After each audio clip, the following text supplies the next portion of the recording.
Assalamualaikum warahmatullahi wabarakatuh. Innal hamdalillah nahmaduhu wa nasta'inuhu wa nastahdihi wa nastaghfiruh wa na'udzu billahi min shururi anfusina wa min sayyiati a'malina. من يهده الله فلا مضل له ومن يضلل فلن تجد له وليا مرشدا. أشهد أن لا إله إلا الله وحده لا شريك له وأشهد أن سيدنا محمدا عبده ورسوله ونصلي ونسلم على هذا النبي الكريم سيد المرسلين وإمام المتقين وعلى آله وأصحابه ومن سار على نهجه ومن استنى بسنته إلى يوم الدين. أما بعد، أيها المؤمنون اتقوا الله، أوصيكم وإياي بتقوى الله فقد فاز المتقون. Muslimin dan muslimat mudah-mudahan dirahmati lagi dikasihi oleh Allah Azza wa Jalla. Yang pertama dan selama-lamanya, marilah sama-sama kita merafakkan setinggi-tinggi rasa syukur kita kehadrat Allah Azza wa Jalla kerana diberikan kesempatan daripada sudut kesihatan yang baik untuk kita terus mengabdikan diri kepada Allah Azza wa Jalla, dan kita meneruskan pengajian kita menggunakan 50 hadis menceritakan dunia akhir zaman. Kita masuk pada hadis yang ke-6 daripada Abu Hurairah radhiyallahu ta'ala anhu. Rasul sallallahu alaihi wa alihi wa sahbihi wasallam bersabda, dia kata, sayati 'alan nasi zamanun yukhayyiru fihi ar-rajul baina al-'ajzi wal fujur faman adraka dhalika az-zaman falyakhtar al-'ajza 'ala al-fujur atau kama qala Nabi sallallahu alaihi wasallam. Hadis riwayat Al-Hakim. Dalam hadis ni kata Nabi sallallahu alaihi wasallam, sayati 'alan nasi zamanun, akan tiba kepada umat aku, kata Nabi sallallahu alaihi wasallam, yang mana seseorang itu fihi rajul bainal ajzi wal fujur, dia diberikan dua pilihan, kata Nabi sallallahu alaihi wasallam. Yang mana dua pilihan tadi, kata Nabi sallallahu alaihi wasallam, ialah yang pertamanya satu benda yang disebutkan perkara yang boleh melemahkan dia, yang bagi nampak dia ni lekeh. Yang kedua, kata Nabi, iaitulah berbuat kepada perkara yang jahat.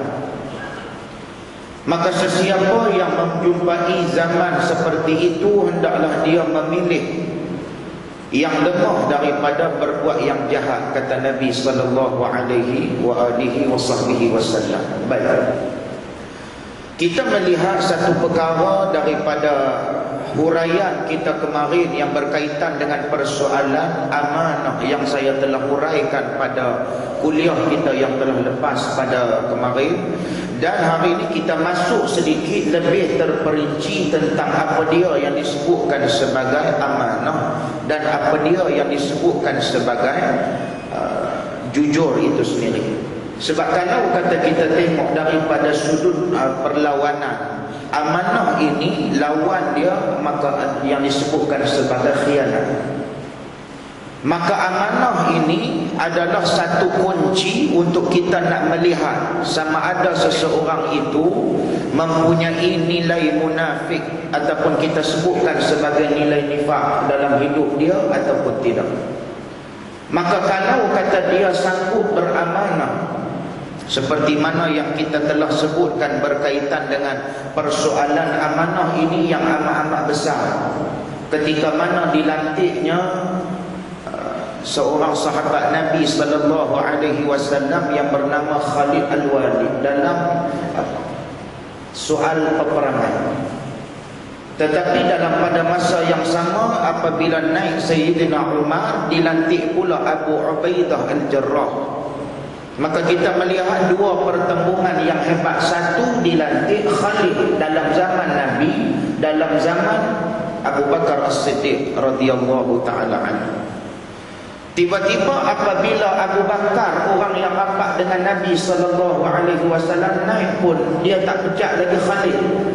Tapi naik yang khalifah yang kedua tadi, barulah dipecat Khalid Al-Walid daripada menjadi panglima dalam satu-satu peperangan, dan dilantik Abu Ubaidah Al-Jarrah.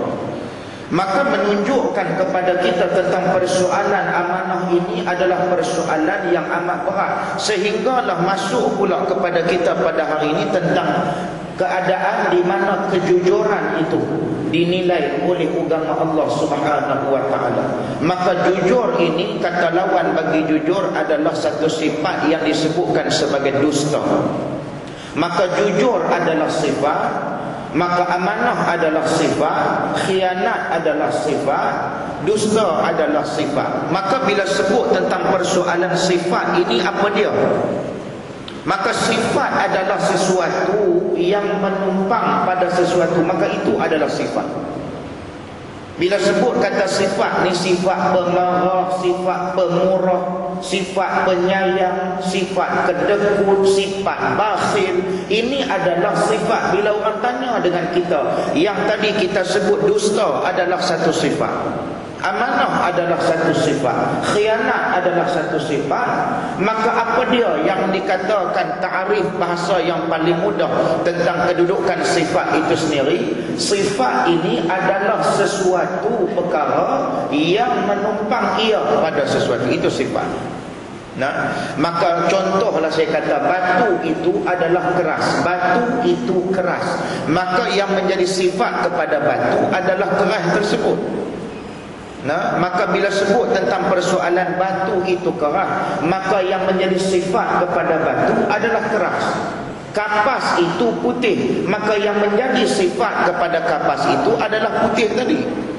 Baju, tuan-tuan, baju warna ungu, baju warna ungu itu adalah sifat kepada baju.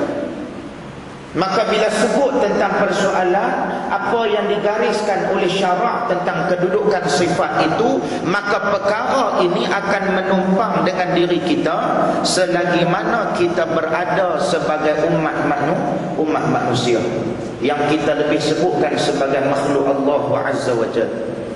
Maka jujur ini adalah satu sifat yang dicampurkan daripada juzuk amanah itu tadi. Maka inilah yang kita sebutkan tentang kedudukan sifat yang dikatakan oleh Nabi sallallahu alaihi wasallam, sayati 'alan nasi zamanun yukhayyaru fihi ar-rajul bainal 'ajzi wal fujur. Akan mai kepada kamu di mana satu keadaan itu memaksa kamu melakukan dua perkara. Dia depan kita ni akan ada dua perkara saja, tuan-tuan, hebat macam mana pun celik biji mata akan ada dua pilihan, sama ada imma syakira wa imma kafura. Allah Ta'ala berikan kepada kita ni juga yang disebutkan sebagai satunya jalan syukur, satunya jalan kufur. Allah Ta'ala berikan fa'alhamaha fujuraha wa taqwaha. Tuhan berikan kepada kita fujuraha wa taqwaha. Allah Ta'ala ilhamkan kepada kita, Allah Ta'ala berikan pengetahuan tersebut kepada kita. Maka ada dua jalan. Maka kita nak pilih tadi ini, itulah yang disebutkan berdasarkan kepada nilai amanah. Maka dia bersangkut dengan amanah tadi. Maka kalau kata tidak ada amanah, maka stand dia dalam keadaan yang hadis ni bicarakan, apabila tiba satu zaman di mana manusia kalau kata dia tak buat macam tu, dia akan dipandang lekeh, dia akan dipandang hina, dia akan dipandang kecil. Sekali lagi kita akan tengok ulasan yang dia berikan ataupun huraian yang diberikan oleh musannif kita ni, dia bagi cukup cantik. Antaranya orang sampai sanggup menggadaikan maruah Islam dia tadi untuk mendapatkan satu-satu tender projek, yang mana sehingga dia terpaksa memberikan rasuah, sedangkan benda tu adalah perkara yang salah, perkara yang berdosa, perkara yang haram. Bukan kata dia tak tahu, dia tahu. Ni yang hadis nak bicara pada hari ini ni. Kita ni dah berada dah pada zaman yang disebutkan oleh Nabi SAW. Demi nak mendapatkan satu projek tadi ni, kita terpaksa buat sampai perkara itu sampai boleh merendahkan martabat kita tadi. Dah lah dapat sat lagi projek tu, sat lagi nak dapat saja ke? Dia letak pula syarat. Kamu kalau kata nak buat rumah ni, kalau kata harga dia 3 juta, kamu buat harga lebih kurang dalam 500,000 sudah lah. Begitu contoh dia. Maksudnya apa dia? Dia tarik harga tu daripada benda yang bermutu, akhirnya diletakkan benda yang tak bermutu. Maka apa yang terjadi? Orang yang membeli tadi yang teraniaya. Kita akan tengok. Maka dia kata, kalau kata sampai martabat yang macam tu, kamu perlu merendahkan martabat kamu untuk dipandang lemah, ataupun kamu perlu meletakkan ketinggian untuk dipandang hina, diletakkan dalam keadaan dipandang mulia di sisi manusia itu sendiri. Sedangkan perkara yang kamu buat tadi adalah perkara yang salah. Maka dia kata dalam huraian ini bahawasanya kata Rasulullah sallallahu alaihi wasallam, akan sampai masanya seseorang yang berhadapan dengan dua pilihan. Sama ada dia dianggap sebagai orang yang lemah atau dia terpaksa mengerjakan kejahatan. Maknanya apa? Dia bukan dia nak buat.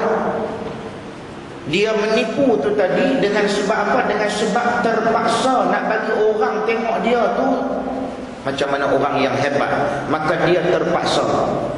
Dia berbohong, bukan kata dia saja-saja nak berbohong, tetapi dia berbohong itu tadi dalam keadaan terpaksa untuk nak bagi nampak mulia di mata manusia, sedangkan hina di sisi Allah Subhanahu wa taala. Dia sampai dah martabat yang macam tu.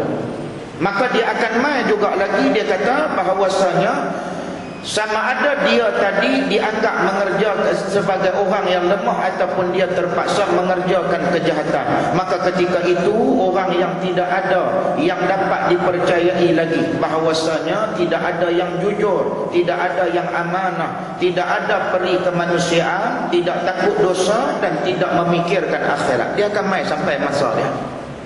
Dah kalau kata tuan-tuan menipu, takkan tuan-tuan nak fikir pasal akhirat lagi kot.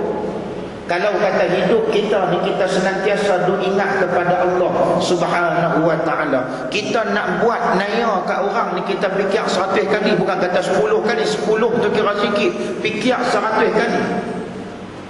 Tapi hari ni berapa ramai macam tu? Kita tindas orang yang berada di bawah, orang yang miskin, orang yang melarat, orang yang papa, orang yang hidupnya dalam keadaan fakir, kita tindas cukup-cukup. Yang kita angkat hari ini siapa dia? Orang yang berkedudukan, yang boleh memberikan sesuatu kepada kita. Dia dapat projek tu, kita tanya dah berapa persen habuan aku ni, aku nak tolong sign projek ni. Maka dia ni tak bagi, sat lagi aku tak dapat projek ni. Maka dia pun kata tak apalah, cincai kira 20%. Bila jadi macam tu, keadaan kawan tadi ni hak bagus tadi, amanah dengan kerja dia tekun bersungguh-sungguh tadi, dia rendahkan dengan satu martabat. Kawan tu minta duit daripada sudut tanda tangan komisen yang tu. Allah Ta'ala dia nak hantar mai cukup cepat. Yang tu daripada sudut projek, tak tengok lagi daripada beberapa perkara yang lain. Kita akan tengok.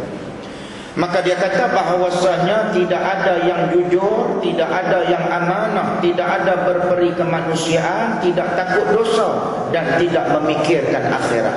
Hari ini lagu mana yang duk jadi? Kadang-kadang budak tu kita tengok dia pakai tudung elok.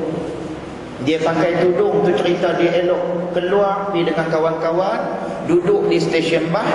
Bila sebut kata duduk di stesen bas tu tadi, kenal dengan seorang kawan laki-laki. Mula-mula buat study group apa semua elok. Kira buat study group apa, kira cerita tu mula tu nampak lagu nak cantik dah. Tapi tengah tu sat lagi, dia pun kena dia bubuh ekstasi ke, bubuh apa-apa pil ke dalam minuman dia tadi. Akhirnya kawan tu minum penit. Bila sebut kata penit tadi, dia dirogol dalam keadaan tak sedar. Tengok-tengok dapat tahu kata dia mengandung tadi, apa yang dia buat, budak bagus tadi. Beranak saja, dia patah kepala baby tadi. Daripada dia tak pernah buat dosa, tiba-tiba berlaku perkara yang macam tu. Untuk apa ni? Untuk nak cover benda yang lebih besar daripada yang dia nak rasa malu dengan masyarakat. Biar dia malu dengan masyarakat, tetapi dia tak pernah rasa malu dengan Allah Subhanahu wa ta'ala. Dia nak nampak mata mulia di sisi masyarakat, tapi dia nampak hina di sisi Allah Subhanahu wa ta'ala. Macam-macam. Hari ni yang kita lihat perkara ni duk berlaku saban hari, bukan kata saban minggu, saban hari duk berlaku. Tuan-tuan buka televisyen pada hari ni, Allahu Akbar, 1001 cerita yang duk ada. 1001 perkara yang duk ada pada hari ni punca dia daripada apa? Punca daripada sifat kemarin yang kita bincang tentang nilai ataupun dasar amanah yang Allah Ta'ala buat dalam diri kita tadi makin berkurang. Punca daripada amanah tadi makin berkurang ni apa dia? Apabila dalam diri dia tadi mula ada unsur yang pertama ujub, yang kedua riya, yang ketiga takabur, yang keempat sum'ah. Dia ada salah satu daripada perkara sifat hati ni tadi, maka yang itulah yang akan menjuruskan kita tadi berada dalam keadaan yang hina di sisi Allah, mulia di sisi manusia. Pasal itu Allah Ta'ala kata dah, orang munafik ni kalau kata dalam bab ibadat, mereka nombor satu. Buat semayang ni nampak seolah-olah macam real tu, bagus sungguh dah. Yukhadi'unallah wa huwa khadi'uhum, mulia sungguh dah. Tapi pada dasar dia, pada hakikatnya tadi, mereka nak tipu Allah Subhanahu wa ta'ala. Tuhan kata mereka buat ibadat tadi dua. Yang pertama sama ada yura'unan nas ataupun wala yadhkurunallaha illa qalila. Itu ada dua. Yang ni yang kita rasa takut ni. Sebab kalau kata hilangnya sifat amanah pada diri, maka itulah petanda nifak sedang berada dalam diri kita. Tuan-tuan cuba tengok bagaimana Allah Ta'ala janji kepada orang munafik. Allah Ta'ala kata, innal munafiqina fid darkil asfali minan nar. Orang yang menjadi orang munafik ini, tempat dia yang paling layak, yang paling baik, yang paling elok untuk dia tadi ni apa dia? Fid darkil asfali minan nar. Daripada dasar neraka Allah Subhanahu wa ta'ala. Itulah tempat yang paling baik, yang paling elok, yang paling mulia untuk orang-orang munafik. Maka sebab tu dia kata lagi, kalau sudah begitu, sudah pasti keadaan serba salah. Kalau kita terlalu jujur, kita tidak akan berjaya dan kita akan tersingkir. Orang mesti main, tuan-tuan meniaga secara jujur. Daripada sudut zahiriahnya kita akan nampak kita mesti akan rugi. Kalau kata melo tu kita campur dengan koko, dia nanti jadi lagi bagus. Untung dapat, orang pun minum biasa. Padahal kita dah campur dah melo dengan koko. Pasal apa kita tak bubuh melo sungguh? Kita tulis ayam melo, kita tak tulis pun miko. Tahu melo campur koko jadi miko lah. Kita tak tulis pun miko tempat tu, yang kita tulis Milo. Pasal apa Milo pergi campur pula dengan koko. Nampak benda tu macam sikit. Ayak ada pergi lempak buh dalam balang ayak tu. Ni bukan pasal Ramadan di sini, di Afrika ni. Balang ayak yang kita duk jolok masuk tu, ayak tu kita buah ayak apa? Ayak pek ke ayak masak? Nak senang buka getah pergi masjid, jolok bilang balang dia tu sekali lagi, buka sekali RM1. Orang balik-balik telan, kena penyakit apa ke, sakit perut, cirit tak kira, hak beli makan, hak tak boleh nak makan, lempak buang lambak-lambak pun ada juga. Sanggup menipu ni. Untuk apa dia? Untuk nak mengaut keuntungan siapa yang bukan-bukan. Awak kalau kata kita meniaga secara jujur, awak kita jadi rugi ke? Kita jadi makin hina kan kita ni kalau kata kita meniaga secara jujur. Kadang-kadang lauk hak hari lepas punya duk balik boh dalam tiai. Balik boh dalam tiai. Lepas pada tu esok goreng pula hak tu. Lama-lama orang beli-beli. Saya biasa kenal lah. Satu tempat memang kalau kata saya beli, hang tu lebay weh memang hang sakit dalam tu. Masa tu saya ingat lagi ikan patin masak lemak kalau tak silap. Buka isi, kita cubit isi ikan sampai nak hitam. Tu ikan bilang tu takkan ikan baru hitam legam je tu. Saya pergi kat dia ni, Pak Haji, ni ikan ni siapa berniaga ni? Saya. Masak tengok tak ikan ni elok ke tak ni? Sebab kita berniaga, orang ada hak pembeli wajib kita kena jaga. Hak orang yang menjual tadi pun kita kena. Kalau kata dia berniaga tadi dengan jalan yang betul, dia minta berapa, kita wajib kena bagi. Kalau kata dia buat tu tadi ikut spesifikasi yang telah ditetapkan oleh syarak, maknanya tidak ada unsur penipuan, tidak ada sebarang unsur yang disebutkan mengambil kesempatan terhadap orang lain, maka wajib kita kena bayar. Tapi bila sebut kata kita dah bayar, pembeli juga ada hak. Jaga. Ni yang kata kita ni tadi duk bubuh kepiah atas kepala ni, jangan duk jadi tok lebay, jangan duk jadi lebay terbang. Jangan kita duk jadi haji nombor tu, tak mau. Biar kita berniaga tu tadi, biar kita buat kerja apa pun, Allah dan Rasul duduk dalam martabat kita dulu. Aku nak untung pun Allah dan Rasul duduk ada. Lagu mana kalau kata semua orang letak benda ni tuan-tuan, maka disitulah dia akan adanya timbul kemuliaan, akan ada hormat dan akan ada cinta. Pada siapa? Pada orang yang ada kejujuran. Sebab tu Sayyidina Ali karramallahu wajhah, dia ni tadi dia pernah menyebutkan tentang 3 kedudukan ni tadi. Maka sebab tu kalau kata kita lihat pada hari ni, kita yang duk lafaz kata kita ni jadi umat Nabi sallallahu alaihi wasallam, berapa ramai yang ada unsur menipu, berceramah serupa. Kadang-kadang punya nak keuntungan ni Allah. Habis satu ni tak ada mengajak sejam lagi di sini ni. Katalah orang panggil buat ceramah ni paling kurang pun sejam lah. Nak gelut, nak bagi dapat 2-3 tempat tu dia main tang sini tengah jam. Lepas tu dia kata dia nak pergi tamu-tamu tu. Pi pula tang tempat lain pula, tengah jam lain pula. Lepas tu pi bohong tang tempat lain pula, 3-4 jam lain pula. Harga orang bayar dia untuk masa sejam. Jaga. Kita sebagai cikgu, kita masuk lambat, kita wajib kena ganti balik. Kita sebagai pensyarah wajib kena ganti semula masa kita dengan Allah Subhanahu wa ta'ala tadi ni. Sebab kita berurusan dengan Allah dan juga Rasul. Itu orang yang beriman kepada Allah. Amanah ni kalau kata semua orang jaga ni tuan-tuan, maka kejujuran tu mula timbul dalam diri dia tadi, maka kepercayaan, nilai kepercayaan tadi akan wujud pada semua orang. Sebab tu orang tak gaduh kita nak bagi tahu kata saya orang yang jujur, tak perlu. Orang cuma menilai daripada sudut apa yang kita buat, apa yang kita beri. Sebab itulah kalau kata kita mengaji, dia ada satu undang-undang nama dia compensation law. Apa yang kita beri, hatu yang kita akan dapat balik. Kita dibayar berdasarkan apa yang kita telah beri. Tuan-tuan kerja di tempat tuan-tuan kerja pada hari ini dibayar berdasarkan kelayakan tuan-tuan.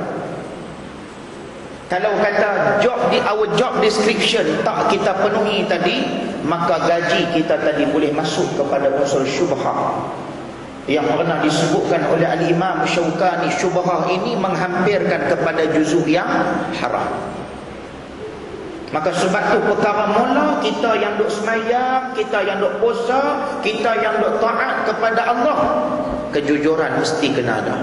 Bila kata kejujuran tadi ada, amanah akan makin bersubur dalam diri kita tadi, maka kepercayaan manusia akan kita dapat dan kasih sayang Allah akan kita punya. Maka disebutkan lagi, dia kata bahawasanya barang yang kita jual, yakni barang yang tidak asli contohnya, ataupun barang yang ada cacat, maka kita ditanya apakah barang yang kita jual asli. Maka kalau kata kita katakan tidak asli, maka kita tidak laku.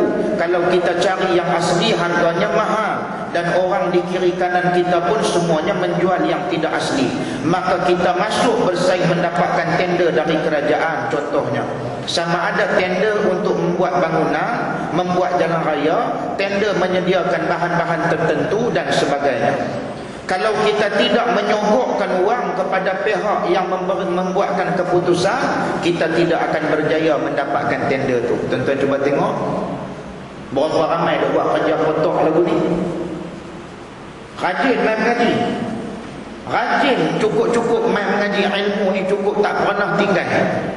Tapi dalam pada rajin dia mengaji, rajin dia duduk sujud kepada Allah tadi, ada satu perkara yang dia buat tadi itu dengan jalan apa dia? Dia bagi contoh di sini, kalau kata kita nak dapatkan satu-satu tender, maka kita sanggup menyogokkan wang kepada pihak yang membuat keputusan tadi. Kita kata tak apa, berapa lama pun tak apa, jadi projek dapat kat aku. Janji tender tu mesti dapat dekat aku 10% pergi kat hang.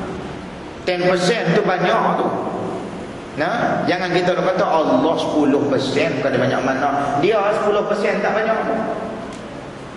25% tu memang cukup-cukup punya gila dah. Tambah kalau kata disebutkan ada yang ambil sampai 40%. Untuk apa ni? Untuk keuntungan yang disebutkan sebagai mendapatkan tender tadi. Kena jaga. Tender kalau kata kita nak dapatkan projek apa pun, pastikan kita cari dengan jalan yang halal. Setelah berjaya mendapatkan tender itu, kita terpaksa membuat dosa sekali lagi, yakni kita terpaksa mengurangkan mutunya. Lagu hari ni lah. Rumah beli tak ada 2 tahun letak kau ni dah. Tuan-tuan tak tengok hari ni. Bahan yang mereka guna hari ni, kita beli rumah harga berapa? 385,000 contoh. Rumah teres pekak bukan kata apa pun, rumah teres pekak 385,000. Dia buka 22 kali 70. Dia buat mozaik besar lagi, ada nganga lubang lipas. Kan? Ada nganga lubang lipas itu tak apalah. Takat sikit-sikit tu kita boleh lah. Saat lagi kita duk makin tengok tanah ke duk mendap, yang rumah ke duk retak. Tak dan sampai 10 tahun pun lagi. Tak dan sampai pun lagi yang kata 5 tahun kadang-kadang retak lah. Beli rumah tengok-tengok bumbung tirik. Hari ni tak usah kata rumah, masjid pun serapa. Masjid diri harga 5 juta, tengok-tengok duk tadah dengan talam pun ni, tak pemalu ke orang. 5 juta harga, tiba-tiba habang mai kat kita 5 juta, tengok-tengok hujan duk kena tadah dengan talam, balik nu besen, balik nu timba, balik jatuh tu imam terkangkang mampuih kat dalam. Hak yang ni yang kita kata amanah tadi ni memang tak ada dah kepada siapa? Kepada semua orang pada hari ini, kecuali orang yang benar-benar dalam diri dia tadi ada Allah, dan pada diri dia tadi ada Rasul sallallahu alaihi wa alihi wasallam. Nah, maka perkara ni kita kena letakkan dalam diri kita pada hari ini. Kalau kata dapat apa pun, pastikan kita buat tu tidak lari daripada matlamat asal. Matlamat asal kita mai hari ini ni pun bukan dia saja-saja nak mai dengar perkara ni. Kita kena mai kerana siapa? Kerana Allah Subhanahu wa taala. Maka dia kata lagi bahawasanya sepatutnya sehingga mutunya amat rendah, supaya kerja yang kurang bermutu itu diterima, terpaksa disediakan lagi wang untuk menyuap pihak tertentu. Saat lagi panggil pula pihak untuk mengesahkan boleh duduk pada rumah ni. Nak bagi kata suruh lulus juga, jolok lagi. No, rumah tak boleh nak duduk. Tapi nak bagi kata boleh duduk, berapa puluh kali dosa yang kita dah buat berlapis-lapis atas satu perkara yang kita sebutkan sebagai mendapatkan tender tadi ni. Maka hari ni yang kita tengok yang berlaku pada hari ni siapa dia? Umat Nabi sallallahu alaihi wasallam yang rata-ratanya semuanya beragama Islam. Maka perkara ni yang kita kena lihat semula. Sebab kalau kata orang syarikat yang bukan Islam, beberapa syarikat saya tak mau sebutlah. Nah, ada beberapa syarikat yang kadang-kadang kita beli dapat kunci rumah tu pun dia tak mai tunjuk apa dah. Tapi ada setengah syarikat perumahan yang kita masuk tu saat lagi dia mai tunjuk pula. Dia corok dulu ayat tu nanti turun lagu malam, takut ke dak. Pasal kita ada hak kita membeli. Dalam Pulau Pinang ada 2-3 syarikat perumahan yang macam tu, yang kita rasa puas hati, tapi majoriti dia Islam kan tak? Tuan-tuan kaji balik yang orang Islam ni dengan hak bukan Islam tadi. Maka kita kena lihat perkara tu. Maka dia kata mungkin di Malaysia keadaan belum sampai seteruk tu, tetapi inilah yang sudah berlaku di negara-negara pemerintahannya yang disebutkan sebagai sudah kronik. Maka cuba fikirkan kalau semua bidang kehidupan yakni sudah berlumur dengan dosa, tidak ada lagi orang yang amanah dan juga jujur, dan apalagi yang kita dapat kerjakan kalau ingin bersaing dan mendapatkan untung, terpaksa ikut cara mereka. Dia sampai kepada satu tahap nanti orang yang berpakaian serban, orang yang berpakaian jubah yang kita anggap kata mereka ni orang yang baik, sampai satu masa orang akan kata apa? Macam Gamak Doremi, ish, takkan tok lebay nak menipu pula. Tuan-tuan tak ingat Gamak Doremi tu kan, yang mereka piduk di kedai kopi tu, duit kupang tak bawa. Dalam gambar nasi Doremi, tuan-tuan balik pergi buka oleh gambar nasi Doremi tu kan, mereka pergi dekat tok lebay tu, yang orang Perak tu, sebelum dia perkenal kita, kita perkenalkan dia dulu. Habis tu P. Ramli kata apa? Takkan kot apa nama, rasa-rasa kita ni dah kena tipu dah kot. Kan Tompel kata, takkan tok lebay nak menipu. Duk pakai istilah tok lebay, sampai satu masa tok lebay nanti menipu. Dia nanti sampai jadi masalah tu. Dengan sebab apa? Dengan sebab persekitaran pada waktu tu sudah tidak wujud lagi nilai amanah. Maka kita yang duk belajar tentang persoalan-persoalan yang disebutkan pada hari ini, memang sebelum ni kita rasa ada, tapi kita tak jumpa hadis Nabi sallallahu alaihi wasallam. Maka hari ini kita dah jumpa dah satu sandaran yang amat-amat kuat, hadis Nabi sallallahu alaihi wasallam. Maka kita kena ingat, apabila ada sahaja hadis Nabi sallallahu alaihi wasallam, mau tak mau kita wajib kita kena beriman. Bila sebut kata kita wajib kena beriman, kita kena tengok pula dalam hidup kita pada hari ini, supaya Allah Ta'ala tak meletakkan kita dalam fitnah yang disebutkan dalam seperti mana hadis kita ni. Maka jelas kepada kita bahawasanya bila sebut tentang jujur ini adalah lawan kepada dusta. Orang yang berdusta maka dia sudah pasti tidak jujur. Maka amanah ini lawannya adalah khianat. Maka jujur dia bersifat lebih khusus berbanding dengan amanah. Amanah ini dalamnya itu adanya jujur. Macam orang tanya kita lah tentang kedudukan ittifaq dan juga ijma'.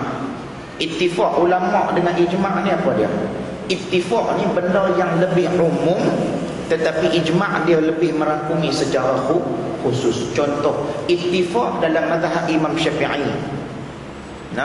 Dalam mazhab Imam Syafi'i dia kata sunat witir itu adalah sunat.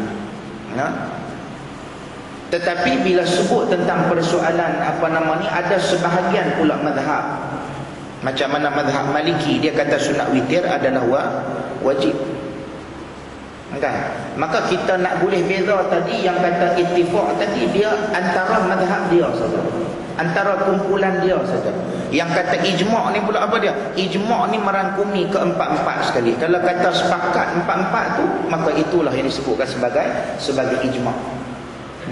Macam mana hari inilah semayang witir, yang menjadi ijma'nya adalah 2+1. Tapi kalau katalah kita nak semayang 3 rakaat terus pun tak jadi masalah. Tentu nak semayang 3 rakaat terus, cuma la tutiru bi thalathin tashabbahu bil maghrib, kata Nabi. Boleh kalau kata nak semayang witir 3 rakaat terus pun boleh, tetapi jangan bagi ada tasyahud awal. Tidak ada tasyahud awal dalam semayang witir 3 rakaat. Sebab ada hadis yang melarang. Nabi kata la tutiru bi thalathin tashabbahu bil maghrib. Jangan kamu menyamakan kedudukan semayang witir dengan semayang fardu maghrib tadi. Sebab maghrib dia ada tahiyat awal, maka dalam semayang witir tak perlu buat tahiyat awal. Maka habis sujud yang kedua terus bangun. Tetapi ada satu pendapat dalam mazhab Imam Abu Hanifah, nama dia Imam Abu Yusuf, dia ni mazhab Hanafi. Dia kata kalau kata duduk tahiyat awal itu pun tak jadi masalah. Dia kata tidak jadi masalah. Dengan sebab apa? Sembahyang masih lagi sah. Tetapi bagi mazhab Syafi'i, Maliki dan Hanbali kata sah tetapi kurang sempurna. Begitu. Nah, maka kita kena ikut apa yang dibuat oleh Nabi sallallahu alaihi wasallam. Ittifaq ni dia lebih umum daripada ijma'. Dia merangkumi ke semua. Nah, maka sebagai khulasah dia pada hari ini yang kita kena faham bahawasanya jujur ini adalah hadir daripada satu perkara yang disebutkan sebagai al-qalb, yakni hati. Maka disebutkan bahawasanya kejujuran ini pernah dibahagikan oleh Al-Imam Nawawi rahimahullah, Al-Imam Ghazali rahimahullahu taala, dia bahagi kepada 5. Yang pertama sidqul qalb, yakni bahawasanya daripada sudut kebenaran, kejujuran yang datang daripada juzuk hati, keikhlasan kita tadi. Nah, itu daripada sudut hati kita. Yang kedua disebutkan sidqul hadis, iaitu daripada percakapan kita, daripada lontaran sesuatu, daripada juzuk apa yang kita gambarkan, apa yang kita ucapkan, apa yang kita lontarkan, yang kita cakapkan. Yang kedua sidqul amal, yakni bahawasanya daripada juzuk perbuatan. Tadi percakapan, sekarang ni adalah kebenaran ataupun kejujuran daripada sudut perbuatan kita. Allah Ta'ala cukup murka kepada siapa? Kabura maqtan 'indallah an taqulu ma la taf'alun. Dia bercakap benda dia yang dia tak buat. Dia main duduk di meja kuliah ni kedegang suruh orang baca Quran, balik di rumah suruh baca Quran, dia sendiri pun tak baca Quran. Contohnya, dia duk suruh kita bangkit tahajud, dia sendiri pun tak bangkit tahajud. Dia bagus punya duk lena pukul 10 baru bangkit, duk suruh orang bangkit tahajud. Kan? Contohlah kata. Kan? Tuan-tuan bukan tahu kan saya lagu mana. Tuan-tuan bukan tahu ustaz lain lagu mana. Tuan-tuan nampak kami ni di masjid memang nampak bagus lah pasal pakai jubah. Kan? Pasal pakai serban. Yang tahu betul sekali ni adalah bini kita. Tuan-tuan bukan saya kenal tuan-tuan ni bagus ke dah. Main di masjid memang semua nampak soleh belakang. Buh kepiah, buh serban, janggut elok apa semua. Duk di rumah ni kalau kata duk sambil makan kunci tu, bawah ni dia merah kentut, dia angkat pergi paha dia sebelah, dia merah kentut pergi bau saja. Orang duk sekeliling ni kira ambil bau. Tu kelaku lagu tu huduh ke tak tu? Huduh lah tu. Tapi siapa yang tahu? Duk di masjid ni nampak macam warak jaga sungguh kelaku, kentut pun tak bunyi duk di masjid ni. Ada orang kentut perok-perok dalam masjid, mana ada? Kalau kata nak bunyi pun dia tipi duk balik-balik belakang pintu. Yang kata yang tahu perangai kita hak betul dia siapa dia? Isteri kita. Kalau kata dia waktu mati kita dia boleh angkat tangan begitu bagus. Hari ini dah ada berapa nak masuk ke 17. Nah, bila sebut kata lagu tu tuan-tuan, kita dah hampir dah kepada pengakhir Ramadan dah. Saya duk cerita tadi pun daripada daripada Al-Ustaz tadi ni pun duk dengar lagu raya dah. Ni sekejap lagi saya nak kena terus ke Parit Buntang. Lagi ada majlis sikit, lepas tu lagi saya kena balik mai ke sini pula. Bila duduklah kereta banyak ni, lagu raya tu dia tidak main-main dah. Kan? Lagu raya tu dia tidak main-main tu sat lagi, maknanya Ramadan dah nak berakhir dah. Jangan duk rasa seronok. Kita mau duk kena fikir Al-Quran habis ke tak lagi. Isteri kita baca Quran ke tak lagi? Isteri kita yang kita duk pulun nak baca Quran ni, isteri kita baca Quran ke tak lagi ni? Kadang-kadang kita duk pulun amal habuan kita. Isteri kita tinggal tu lah. Kita suruh depa buat apa? Suruh depa masak, suruh depa buat yang sidai baju apa semua. Tiba-tiba amalan untuk kerohanian depa sendiri kosong. Tu jaga. Nah, kadang-kadang Quran depa sendiri pun tak selesai. Kita nak kena cek tu. Sebab tu suami ni tanggungjawab dia amat berat. Kita biasa dak panggil dia nak dengar bacaan Fatihah dia. Tapi syarat kita nak panggil dia tu Fatihah kita dulu kena betul ya. Kan? Jangan Fatihah kita pun jenis 3 2 sekupang punya, tiba-tiba nak panggil dia dengar. Nak suruh dia baca depan kita. Cara lagu tu tak kena.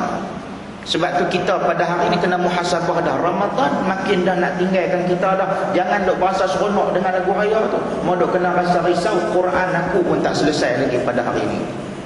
Nah, maka perkara ini yang amat-amat dirisaukan oleh Nabi sallallahu alaihi wasallam. Cukup dulu setakat tu tuan-tuan, saya tak boleh lama ni.